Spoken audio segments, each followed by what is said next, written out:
The courtroom smelled like old paper and cold coffee. Daniel Reyes sat with his hands folded on the table, his knuckles rough and cracked from 30 years of sawdust and stain. Across the aisle, his wife Melissa laughed at something her boyfriend Ryan whispered in her ear. She didn't even lower her voice. "This is pathetic," she said, loud enough for the bailiff to glance over. "A letter? Seriously?" Daniel's lawyer had asked for a short recess so the judge could read something Daniel submitted the night before.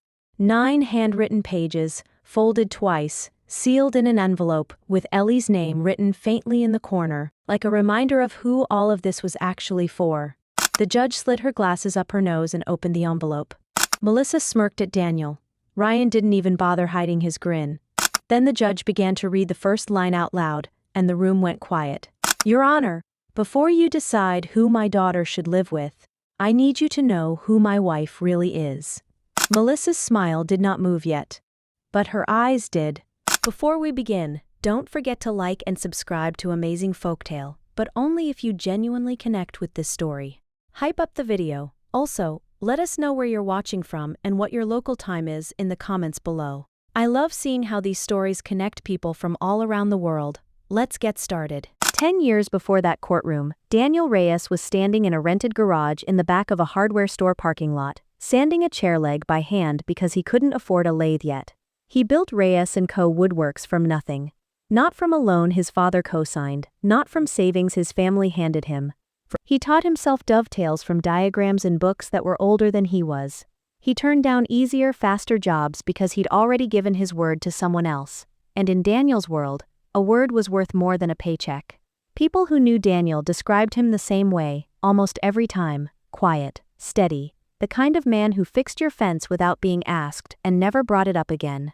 He wasn't perfect. He avoided conflict the way some people avoid heights, not out of weakness, but because he'd grown up in a house where yelling solved nothing, and silence at least kept the peace.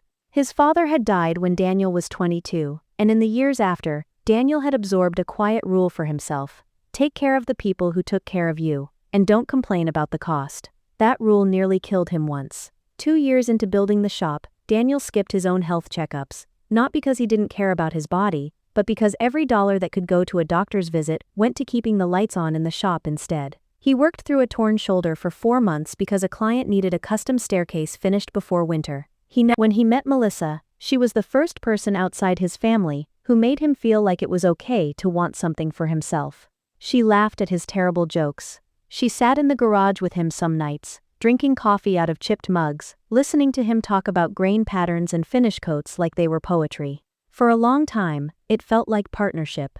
Real partnership. So when the shop finally turned a real profit in year 6, Daniel didn't think twice about adding Melissa as co-owner. "We're a team," he told her, signing the paperwork at the kitchen table with Ellie asleep upstairs. "Everything I build is supposed to be ours." Melissa kissed his forehead and told him that was the sweetest thing anyone had ever done for her. It would be years before Daniel understood what that kiss actually was. 6 months before the divorce hearing, Melissa came to him with a folder of documents. Restructuring paperwork, she called it. "For taxes, my accountant says it'll save us thousands if we file the ownership differently before year end."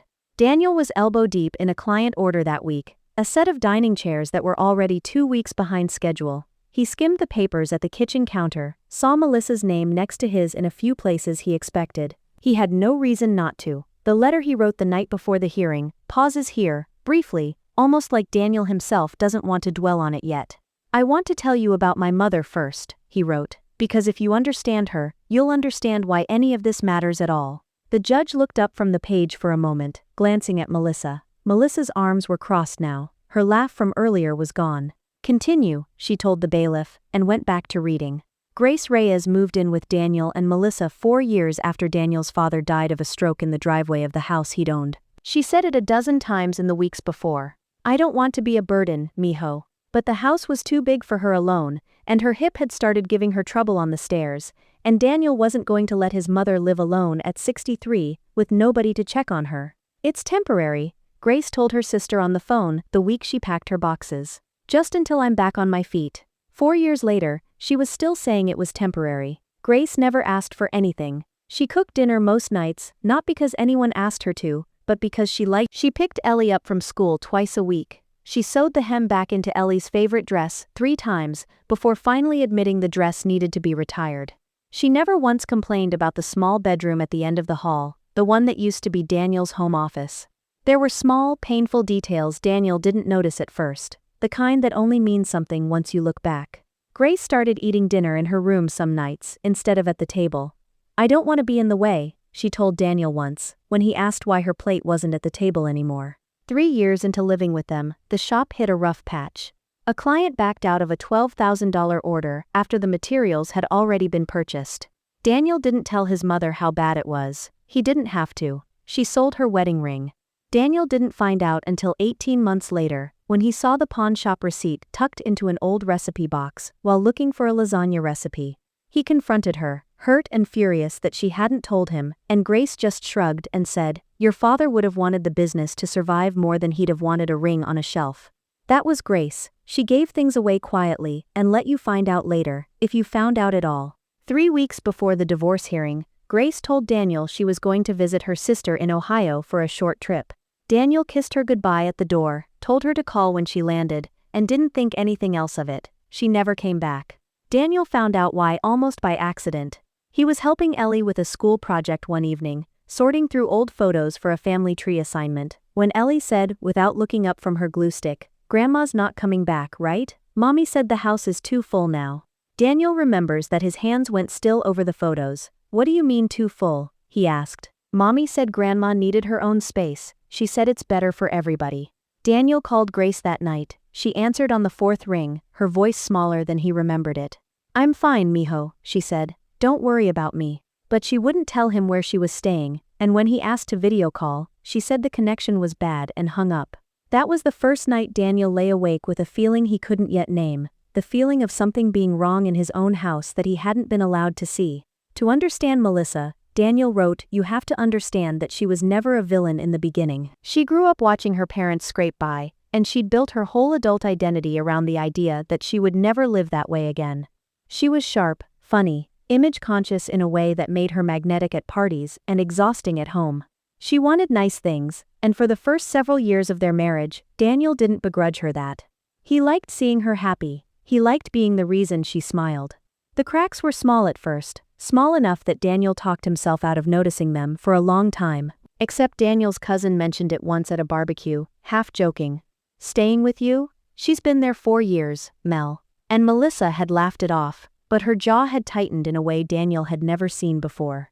She began taking business calls in another room. At first Daniel assumed it was just her being considerate of the noise, but it kept happening, even when the house was empty except for the 2 of them.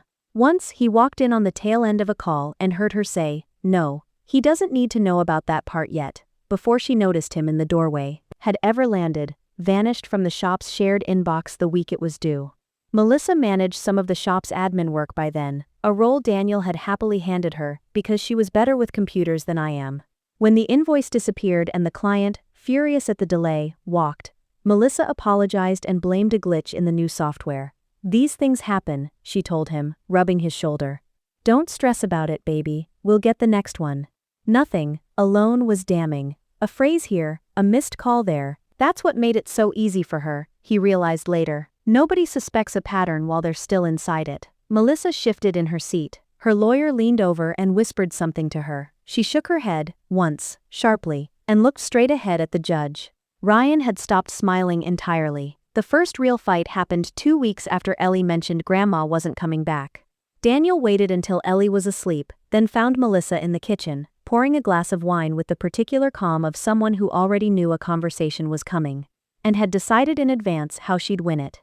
"You know that? Ellie said you told her the house is too full now." Melissa didn't even flinch. "Because it is too full. Your mother has been in that back room for 4 years, Daniel. 4 years. We said temporary. She's my mother, and I'm your wife," Melissa snapped, "and apparently that means less in this house than a woman who eats dinner alone in her bedroom, because she's too proud to admit she's a guest who overstayed." Daniel felt something crack in his chest, not fully broken yet, but fractured in a way that would never fully close again. "That's not fair. She's not a—" "You're too soft to see what's obvious," Melissa said, her voice suddenly quieter, colder, more controlled than the anger that had come before it. "You always have been. That's why I've had to start handling things myself." "Handling what things?" Melissa set her wine glass down harder than she meant to. You signed the restructuring papers 6 months ago, remember? The tax paperwork? Yeah, so I have equal legal say in what happens to this family's assets now. The shop, this house, all of it. So don't act like every decision about this family is only yours to make anymore. For the first time in the conversation, something flickered across her face. Not guilt, exactly, but the recognition of having said one sentence too many. She recovered fast. It said what my accountant told you it said, she replied. Standard restructuring. You should read things more carefully before you sign them, Daniel.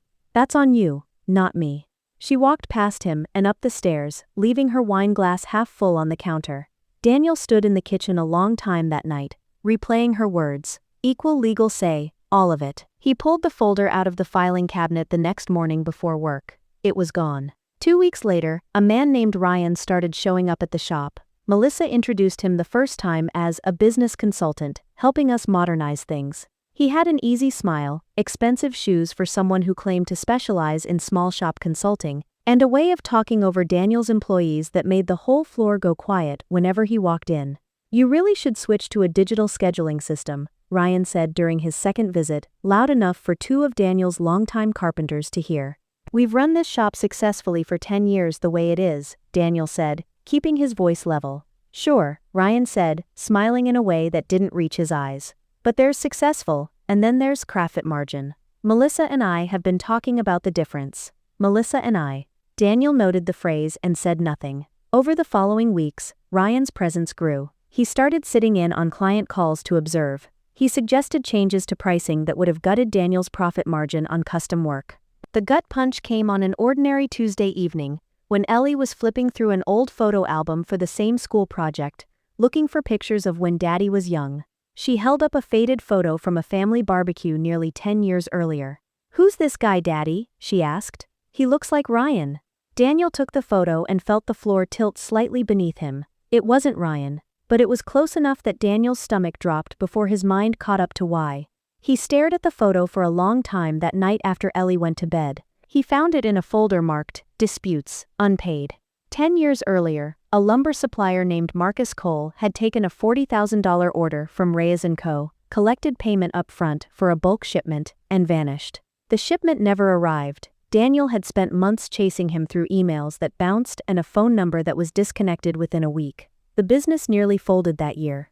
Daniel had never fully recovered the loss. He just absorbed it, the way he absorbed most things, and moved forward. 10 years older, a different haircut, a different name. Marcus Cole, Ryan Cole. His wife had brought the man who scammed him out of $40,000 directly into his own shop, calling him a consultant, letting him undermine Daniel in front of his own employees. Daniel didn't confront anyone that night. He sat at his workbench until 2 a.m., turning a chair leg over and over in his hands, saying nothing to no one. Ryan's leg had started bouncing under the table. Melissa glanced sideways at him, and for the first time, Daniel, watching from across the room, saw something that looked almost like fear pass between them. Daniel made a decision that night at the workbench. He wasn't going to confront anyone until he understood the full shape of what was happening. Emotional outbursts hadn't gotten him anywhere with Melissa before. Proof might. He started slowly. Old invoices from the Marcus Cole fraud, printed and filed. Screenshots of the supplier's archived website next to current photos of Ryan that Melissa had unknowingly left visible on her unlocked phone one morning. Bank statements he requested directly from their joint account manager.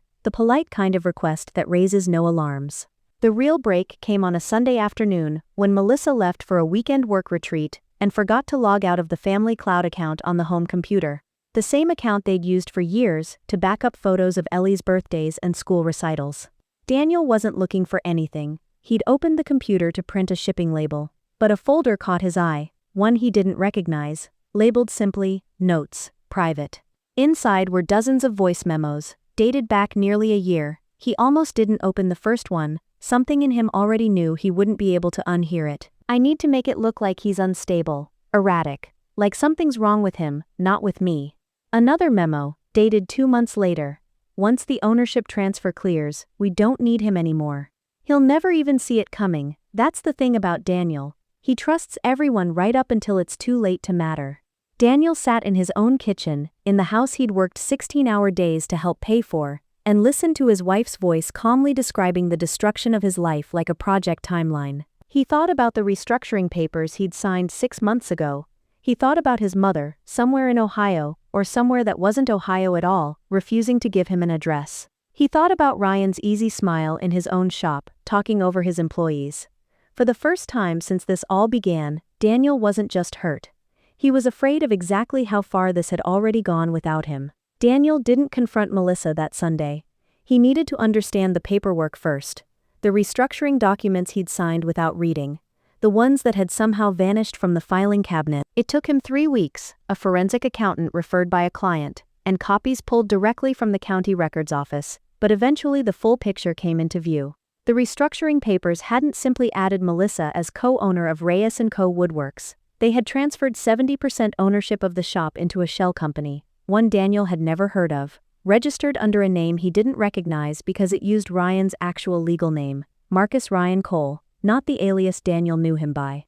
That was why the name on the paperwork hadn't triggered anything when Daniel skimmed it 6 months earlier. Daniel sat in the accountant's office and stared at the page until the numbers blurred. He hadn't just lost trust in his marriage, he had legally lost control of his own business, the one he'd built from a rented garage with library books and a torn shoulder he never treated, and he'd lost it months ago, without knowing, with his own signature at the bottom of the page. "Can this be reversed?" Daniel asked the accountant. "Possibly," the man said carefully. "If you can prove fraud in how the documents were presented to you, that's a legal question, not an accounting one." The ownership transfer described here, Melissa's lawyer stood quickly. "Your Honor, we'd ask that the court reserve judgment until." "I asked your client a question," the judge said. Melissa said nothing. The silence answered for her.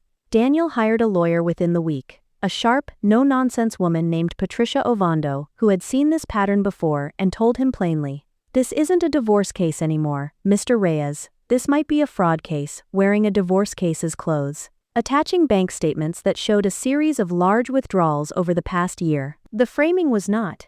Melissa knew exactly what those withdrawals were. Daniel had been quietly paying for his mother's medical bills after a hip surgery Grace never told anyone the full cost of, time to overlap suspiciously with a stretch when Daniel had also pulled cash for shop supplies.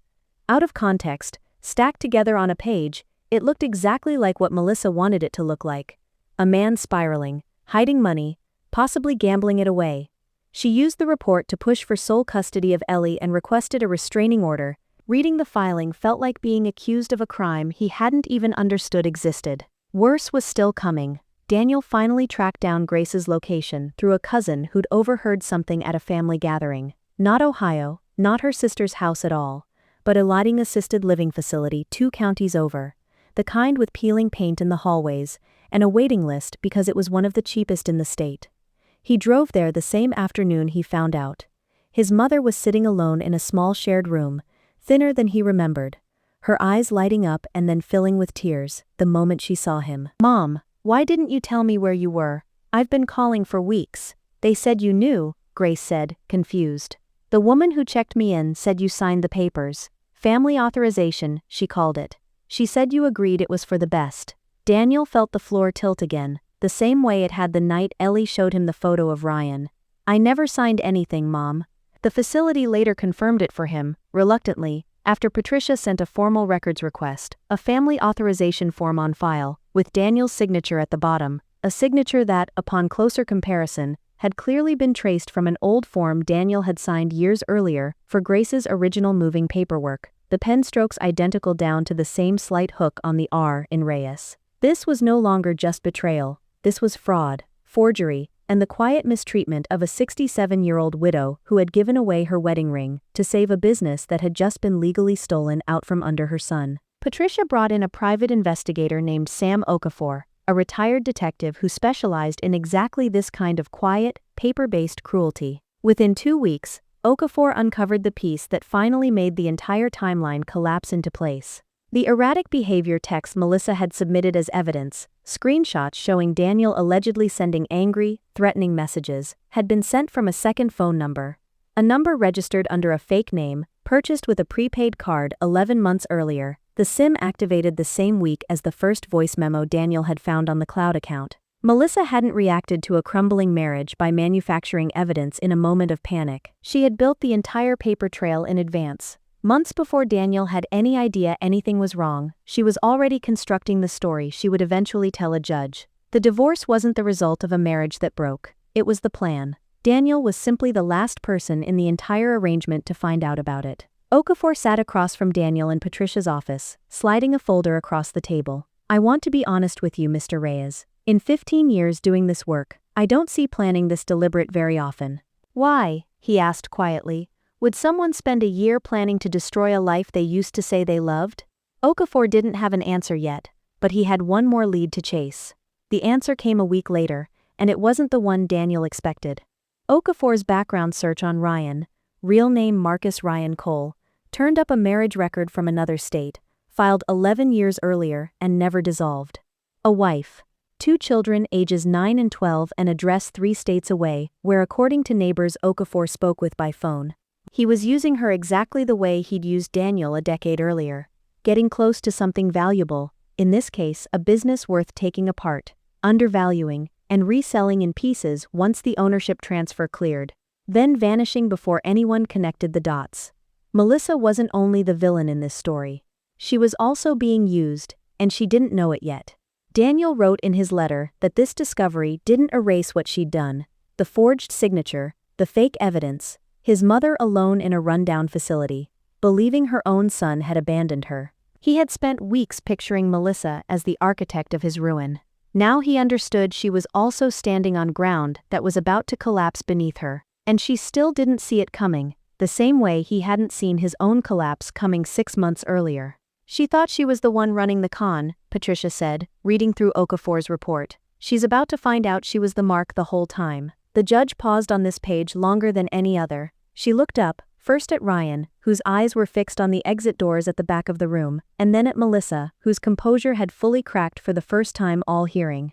"Mr. Cole," the judge said, "or should I say, Mr. Cole, using which name today?" Ryan said nothing. The confrontation didn't happen in a kitchen or a courtroom hallway. It happened exactly where Daniel's letter says it needed to happen. Melissa's own sister, Bianca, had grown uneasy for months, ever since Melissa had let something slip at a family dinner that Bianca couldn't stop thinking about afterward. When Patricia's office reached out during the investigation, Bianca hesitated, then handed over a recorded phone call from 8 months earlier, one she'd saved without fully understanding why at the time. In it, Melissa's voice, light and amused, talking to her sister like she was sharing good news. The room went completely silent except for the tinny sound of Melissa's own laughter coming through Patricia's phone speaker. Daniel didn't look at Melissa while it played. He looked at the table in front of him, at his own hands, rough from 30 years of work, and let the recording speak for him. When it ended, the judge set down her pen. "Mrs. Reyes," she said, "would you like to explain this to the court?" Melissa opened her mouth. Nothing came out. Beside her, Ryan had gone very still, the kind of stillness that comes right before someone decides to run. A bailiff, who had quietly moved to stand near them 10 minutes earlier, after Patricia had passed a note to the judge's clerk about an outstanding warrant in another state, stepped slightly to block the path. "Sit down, sir," the bailiff said.